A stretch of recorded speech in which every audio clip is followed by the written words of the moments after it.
హైదరాబాద్ లో కన్సల్టేషన్ మరియు 3,500 రూపాయల colour Doppler test Avis hospitals లో ఉచితంగా పొందండి. నమస్తే రమగారు. నమస్తే జయ. రమగారు, ధర్మ సందేహాల్లో భాగంగా దేవుని ప్రతిమలు అలానే ఫొటోస్ మనం తుడుచుకొని పూజ చేసుకునే ముందు తుడుచుకుంటాం కదా, దానికి ప్రత్యేకమైన రోజులు ఏమన్నా ఉంటాయా? ఈ రోజు తొడగొచ్చు, ఈ రోజు తుడుచుకోకూడదు, అట్లాంటి నియమాలు ఏమన్నా ఉన్నాయంటారా మీ విధానం?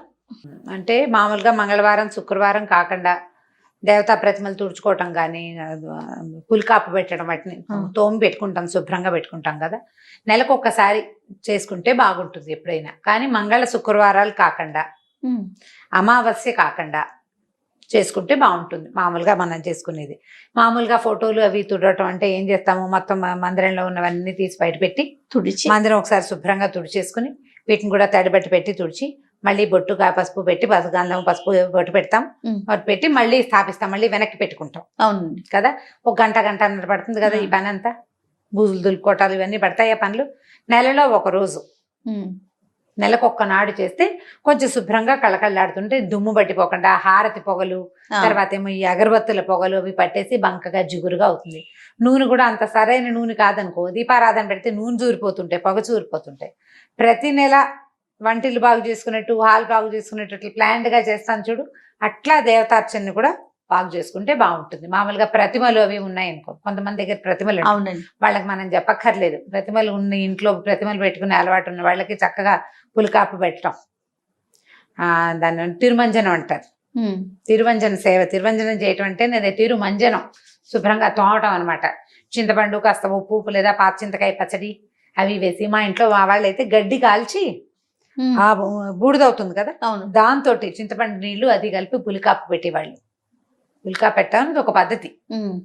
ఈ పులి కాపు అంటే పులుపు ప్లస్ ఈ కాల్చిన బూడిద, దాంతో పాటే చేసేవాళ్ళు అనమాట. చేసి దేవతా ప్రతిమలు శుభ్రంగా తోమేసేసుకోవటం, చక్కగా మంచినీళ్ళతో తలతల్లాడిచ్చి పెట్టుకోవటం. ఎప్పుడైనా శుక్రవారం మంగళవారం పనికిరాదు, ఇది సాధారణ నియమం. అమావాస్య నాడు చెయ్యరు. మళ్ళీ ఏకాదశి ద్వాదశిలో అస్సలు చేయకూడదు.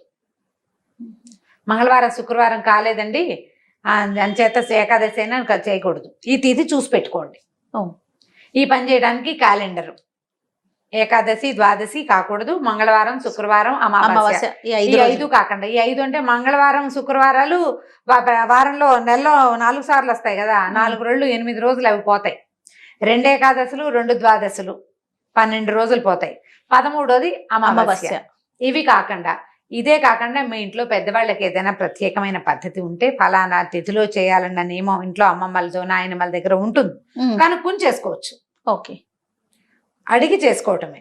అయితే ఈ పులికాపు పెట్టిన తర్వాత ఏం చేసుకుంటాం, మళ్ళీ అన్ని వెనక్కి పెట్టుకుంటాం కదా. ఈ పెట్టినప్పుడు ఏం చేస్తామంటే 2 విధానాలు చేస్తారు చేయ. మామూలుగా మేం చేసే విధానం ఏంటంటే గంధం కలుపుకుంటాం. గంధం అరగదీసి సాన మీద తీసి ఈ గంధం బొట్టు పెట్టి ప్రతిమకి, అప్పుడు దాని మీద కుంకుమ బొట్టు పెడతాం.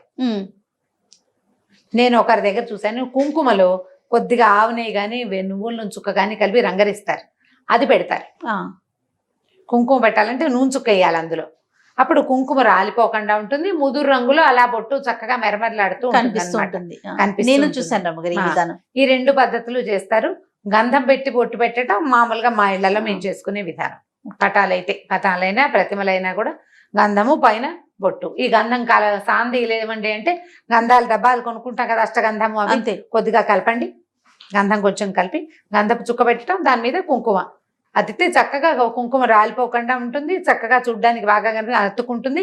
గంధము కుంకుమ 2 అర్పించిన ఫలితం కూడా లభిస్తుంది. ఇవి 2 పెట్టుకోవటం, ఇట్లా చూడగానే ఒక తృప్తి కలుగుతుంది. అలా ఇప్పుడు మందిరం శుభ్రం చేసుకున్నాక పువ్వులు నిర్మాల్యాలు అవి రోజు పెట్టిన పూలు కొన్ని పటాలు వెనక్కి పడిపోయి వాటి వెనక్కి పడిపోయి అలా ఉంటాయి, వాటన్నిటిని క్లీన్ చేసేస్తూ ఉండండి. వాటిని ఎక్కడ పెట్టొచ్చు రమ్మగారు? పువ్వుల నిర్మాల్యాన్ని మామూలుగా మనకి పువ్వుల కుండీలు పువ్వుల చెట్లు ఉంటే వాటి మొదళ్లలో వేసేసుకోవచ్చు. ఇంకో పని చేయొచ్చు. ఇప్పుడు మన మొక్కల్లో ఎరువులకి అవే కదా, సేంద్రియ ఎరువులు అవే కదా వాడుకుంటున్నాము. రోజు ఒక కవర్లో వేయడం, బాగా 3-4 గుప్పెళ్ళు అయిపోయిన తర్వాత ఏదైనా పెద్ద కుండీలో అడుగున పడేసి పైన మట్టేసేసేయండి. మన ఇంట్లో వెనకాల పెరళ్లలో స్థలాలు ఉంటే కనుక మొక్కల్లో వేసేసేయచ్చు.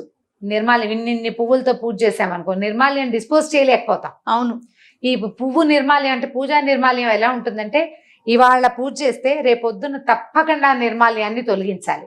ఆ, అలా ఉంచేయకూడదు. ఉంచకూడదు. నిన్నటి పువ్వులు ఇవాళ ఉంచకూడదు, అది నియమం. ఆ పువ్వు తీసేసి ఫ్రెష్ పువ్వులు పెట్టా. మన దగ్గర ఎక్కువ పువ్వులు రెండే పెట్టుకో. రోజువారీ నిండుగా పువ్వులతో పూజ చేస్తే చామంతులు అవి ఇంతంత ఉంటాయి చూడు, పెద్ద పెద్ద చామంతులు వచ్చినప్పుడు అవి కదలవు మెదలు వారమైనా అలాగే పచ్చగా మెరమరలాడుతూ ఉంటాయి. అవును.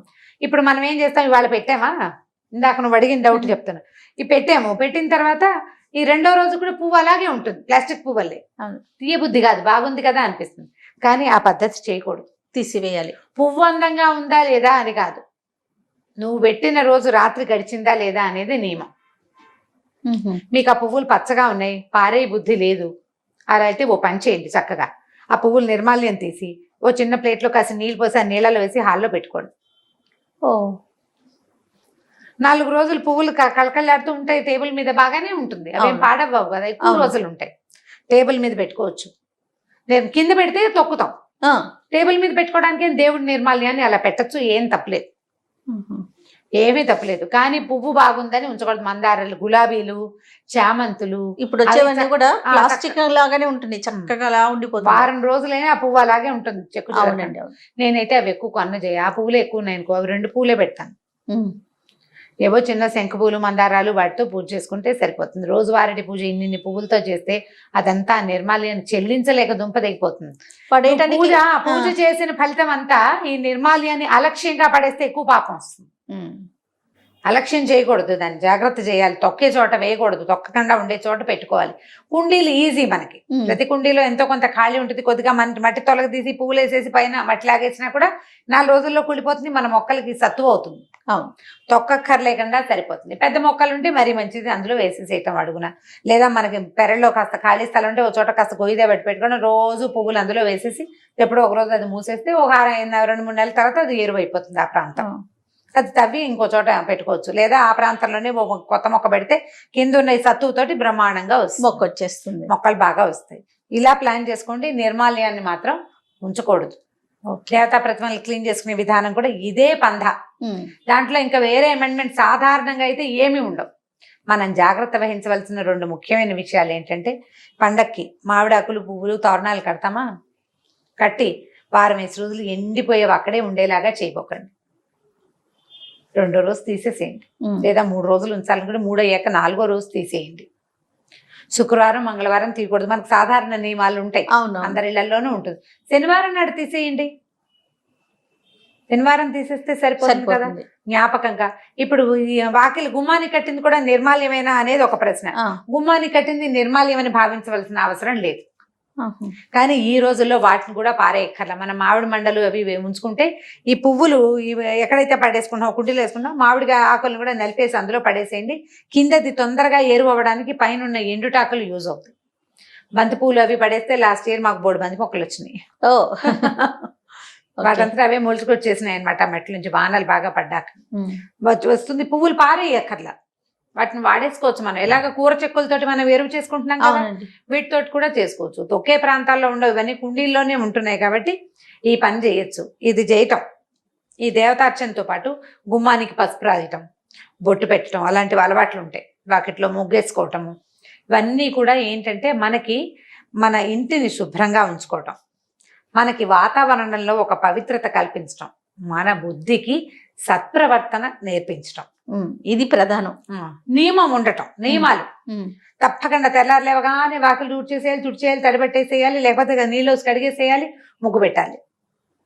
టైం ప్రకారం చేస్తాం కదా, దానికోసం తప్పకుండా మెలకు వచ్చేస్తుంది. అలవాటు చేసుకుంటే మంచిది.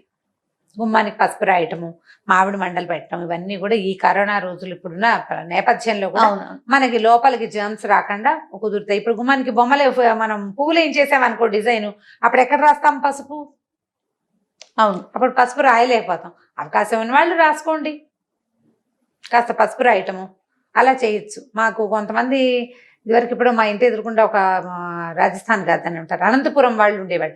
ఆవిడ ప్రతిరోజు గుమ్మానికి పసుపు రాసి పెట్టి గుమ్మం వాకిట్లో పెద్ద ముగ్గేసి, ఇంత ముగ్గు చిన్నది, పసుపు కుంకాలతో వేసి గుమ్మానికే పూజ చేసుకునేది ఆవిడ. గడప గౌరి రోజు పూజ చేసేది ఆవిడ గుమ్మానికి, వాకిలి గుమ్మానికి. ఎంత శ్రద్ధగా వేసేవారు, గడప మీద కాలేయకుండా పసుపు కుంకుమ వేసి. మనం ఊళ్ళల్లో అలవాట్లు, మనకు అలవాటు ఉంటే చేసుకోవడం, ఎలాంటి అలవాటు ఉంటే అట్లా.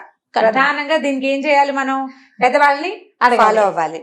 వాళ్ళని ఖచ్చితంగా. ఫాలో అయ్యి ఇవన్నీ కూడా మనకి ఆరోగ్యానికి, మన అలవాట్లకి, మన పద్ధతులకి కొంత మంచిని చేకూర్చేవి. అయితే వీళ్ళని చూసి వాళ్ళని చూసి కాకుండా మనం కంటిన్యూ చేయగలుగుతాము. మీరు అన్నట్లుగా భక్తి, శ్రద్ధ, ప్రధానంగా శ్రద్ధ మనం చేయగలుగుతాము అనుకున్నప్పుడు చేసేయండి. చేసేయడం మంచిది. వాళ్ళు ఎవరో చేశారని చేసుకోవద్దు.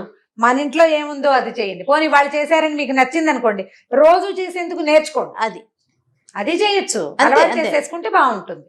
కంటిన్యూ చేయగలిగి. కంటిన్యూ చేయాలి. రైట్ రమ్మగారు, థ్యాంక్ యూ అండి. నమస్తే. నమస్తే జయ.